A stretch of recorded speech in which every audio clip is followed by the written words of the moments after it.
আসসালামু আলাইকুম viewers, welcome to my channel. আমি কাউসারা নূপুর। আজকে খুবই মজাদার একটা পরোটার রেসিপি দেখাবো, আর সেটা হচ্ছে পালং পরোটা।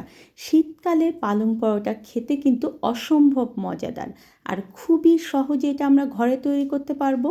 যত রকম টিপস রয়েছে পালং পরোটার, সমস্ত কিছু আজকে দিয়েছি আমি আপনাদের জন্য। পালং পরোটা করার জন্য যেখানে আমি পালং শাকগুলো নিয়েছি, আর পালং শাকগুলো কিন্তু আমি একদম বড় করেই রেখেছি, এগুলো কাটার কিন্তু কোনো দরকার নেই। জাস্ট আপনারা এর নিচের যে গোড়াটা সেটা ফেলে দিয়ে ভালো মতো এটাকে ধুয়ে নেবেন। চুলায় একটা কড়াই ভালো মতো গরম করে নিয়ে এখানে আমি 2 টেবিল চামচের মতো সয়াবিন তেল দিয়ে দিলাম। আজকে আমি একদম পারফেক্টভাবে সহজ রেসিপি দেখাবো, যাতে করে সবাই করতে পারেন ঘরে। এখানে আমি 2 থেকে 3টা পেঁয়াজ কুচি দিয়ে দিচ্ছি। দেখুন যে কত সহজ এই রান্নাটা করা, কিন্তু খেতে কিন্তু অসম্ভব মজা। আমি 3 থেকে 4টা দেখুন যে কাঁচামরিচ কুচি দিয়ে দিলাম।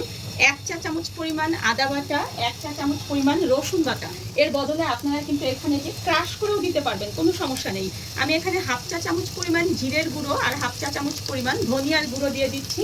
আর এখানে আমি শুকনো মরিচের গুঁড়ো কিছুটা ব্যবহার করব, তাহলে দেখবেন যে খেতে অনেক ভালো লাগে। 1/2 চা চামচ পরিমাণ শুকনো মরিচের গুঁড়ো দিয়ে দিচ্ছি। দেওয়ার পরে এটাকে আমি জাস্ট একটু তেলের উপরে নেড়ে চেড়ে নিই। কিছুটা ধনিয়া পাতার কুচি এখানে ব্যবহার করছি, আর ধুয়ে রাখা পালং শাকগুলো এখন এর মধ্যে দিয়ে দিচ্ছি।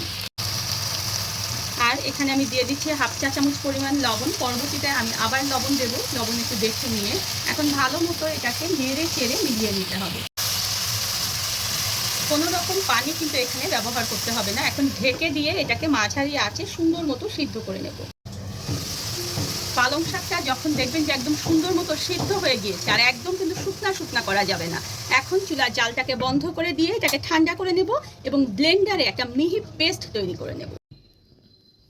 দেখুন আমি ব্লেন্ড করে ফিরে আসলাম। এখন ব্লেন্ডার সম্পর্কে একটা কথা বলি, যে অবশ্যই যখন ব্লেন্ডারে কোনো কিছু ব্লেন্ড করবেন, তখন কিন্তু কখনোই আপনারা সেটা গরম অবস্থায় ব্লেন্ড করবেন না, তাহলে কিন্তু ব্লেন্ডার খারাপ হয়ে যাবে। এটা সবসময় মনে রাখতে হবে। আর আরও একটা কথা, ব্লেন্ডার যখন চালাবেন তখন কিছুক্ষণ পর পর ব্লেন্ডারটাকে একটু বিরতি দেবেন, তারপরে চালাবেন। আমি দেখুন যে 1 কাপ পরিমাণ ময়দা দিয়ে দিলাম। আমি মেখে দেখবো যে আমার আর ময়দা এখানে লাগবে কিনা। আবার এখানে আমি 1/2 কাপ পরিমাণ ময়দা দিয়ে দিলাম। আবারও এটাকে মাখবো, মেখে দেখবো যে এখানে আরও ময়দা লাগবে কিনা। আমি আরও 1/2 কাপ পরিমাণ ময়দা নিয়ে একটু করে করে দেবো এবং মিলাবো। কখনোই কিন্তু একবারে ময়দা দিতে যাবেন না, ময়দাটাকে বুঝে বুঝে তারপরে দিতে হবে। আর ময়দার বদলে এখানে আপনারা আটাও ব্যবহার করতে পারবেন, তবে ময়দা দিলে একেবারে পারফেক্ট হবে। 300 গ্রাম পরিমাণ পালং শাকের জন্য আমার এখানে ময়দা লেগেছে হচ্ছে 2.5 কাপ পরিমাণ মেজারমেন্টে। আপনারা আপনাদের যতটুকু পালং শাক ততটুকু অনুযায়ী একটা ডো তৈরি করবেন। ডোটা ঠিক আমরা যেভাবে পরোটা করি তার মতোই হবে। এখন এখানে কিন্তু আমি এখনও তেল ব্যবহার করিনি। আমি এখানে 1 টেবিল চামচ পরিমাণ জৈন বা দেখুন যে রাঁধুনি এখানে দিয়ে দিচ্ছি। এটা কিন্তু দোকানে গিয়ে বললেই দেখেন ছোট ছোট একটা মশলা দিয়ে দিবে। আর এখানে আমি 2 টেবিল চামচ পরিমাণ দিয়ে দিচ্ছি সয়াবিন তেল। কেউ যদি এর বদলে ঘি ইউজ করতে চান সেটাও করতে পারবেন। এখন ভালো মতো এটাকে আমি মেখে একেবারে সফট একটা খামির তৈরি করব। দেখুন আমি 5 থেকে 6 মিনিট ধরে মেখে নিয়েছি, আর কত সফট একটা খামির হয়ে গিয়েছে। এখন আমি এটাকে কত ভাগে ভাগ করতে চাই সেটা কিন্তু সম্পূর্ণ আমার ব্যাপার, কারণ আমি পরোটা বড় খেতে চাইলে বড় করে নেব, আর যদি ছোট খেতে চাই তাহলে ছোট করে নেব। আপনারাও আপনাদের পছন্দ মতো করে নেবেন। ঠিক এভাবে আগে সবগুলো ভাগ করে নিলে আমাদের কাজটা অনেক সুবিধা হয়ে যায়। এক একটা খামির নিয়ে হাতের তালুতে দেখুন যে এরকম গোল করে নিতে হবে, আর ঠিক এইভাবে চ্যাপ্টা করে করে এটাকে রাখলে আমাদের জন্য বেলাটা সহজ হবে। আর ঠিক দেখুন যেখানে রাখবেন সেখানে একটু শুকনো ময়দা ছিটিয়ে দেবেন, তাহলে সেটা কিন্তু আর নিচে লেগে যাবে না। আগে সবগুলো এভাবে গোল করে তারপরে ফিরে আসবো। যেই জায়গাটায় বেলবেন সেখানে একটু শুকনো ময়দা ছিটিয়ে দিয়ে একটা করে গোল নিতে হবে, আর এগুলোকে ফার্স্ট আমাদের একটা মোটা রুটি তৈরি করতে হবে।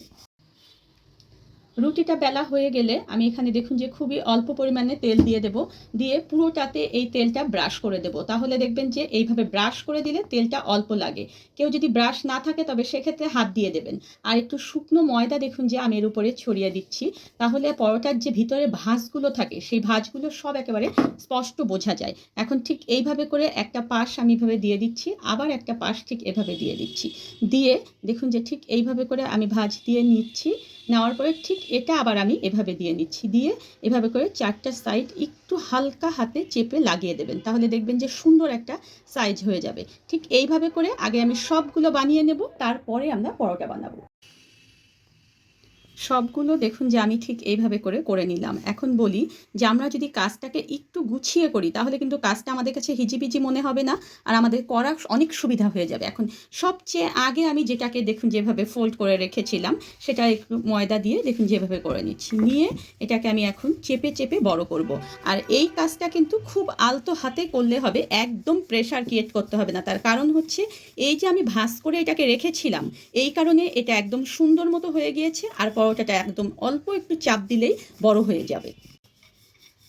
এখন পরোটার কথা বলি যে পরোটা খুব বেশি পাতলা হলেও ভালো হয় না, আবার খুব বেশি মোটাও হয় না। দেখুন যে আমি ঠিক এই রকম থিকনেস রেখেছি। ফ্রোজেন সিস্টেম দেখাচ্ছি আমি। ঠিক দেখুন যে এরকম একটা প্লেট নিয়ে নিচ্ছি আমি, নিয়ে আমি পলিথিন কেটে নিয়েছি। আমার অন্যান্য পরোটার রেসিপিতেও কিন্তু আমি আপনাদেরকে ফ্রোজেন সিস্টেম দেখাই সব সময়, আর ডেসক্রিপশন বক্সে সমস্ত পরোটার লিঙ্ক দেওয়া থাকবে, আপনারা দেখে নেবেন। দেখুন ফার্স্ট একটা পলিথিন দিয়ে আমি এখানে একটা পরোটা দিয়ে দিলাম, দিয়ে এখানে আমি দেখুন যে আবার একটা পলিথিন দিয়ে দিচ্ছি, দিয়ে ঠিক এইভাবে করে আমি আবার একটা পরোটা দিয়ে দিলাম, দিয়ে আমি আবার একটা পলিথিন দিয়ে ঠিক এইভাবে করে একটা দেওয়ার পরে মাঝখানে আমি আবার একটা পলিথিন দেবো। এরকম করে আমি ঠিক যতগুলো প্রয়োজন ততগুলো রেখে দেবো। আর 6 মাস পর্যন্ত এটা রেখে আপনারা খেতে পারবেন। যখন প্রয়োজন তখন শুধুমাত্র ডিপ থেকে বের করে ফার্স্ট অল্প আঁচে এগুলোকে ভেজে নেবেন, নিয়ে তারপর এখানে তেল বা ঘি ব্যবহার করবেন। আমি ভাজার সিস্টেমটাও আপনাদেরকে দেখিয়ে দেবো। চুলায় একটা ফ্রাইং প্যান গরম করে সেখানে আমি দেখুন যে একটা পরোটা দিয়ে দিচ্ছি, আর আমি এখানে আঁচটা রেখেছি মাঝারি লো করে এটার এক পাশ যখন একটু হয়ে যাবে তখন আমরা আরেক পাশ উল্টিয়ে দেবো।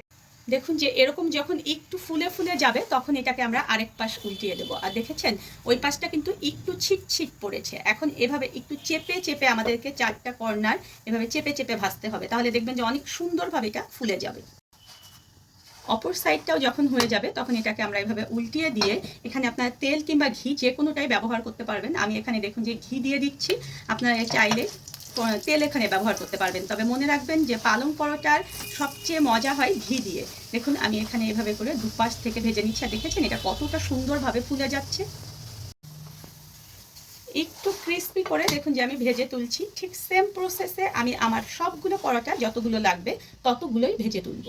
আমি আরও একটা দেখুন যে আপনাদেরকে ভেজে দেখাচ্ছি, আর সেম প্রসেসে ভাজলে কিন্তু সমস্ত পরোটাগুলো দেখুন যে এভাবেই ফুলে যাবে।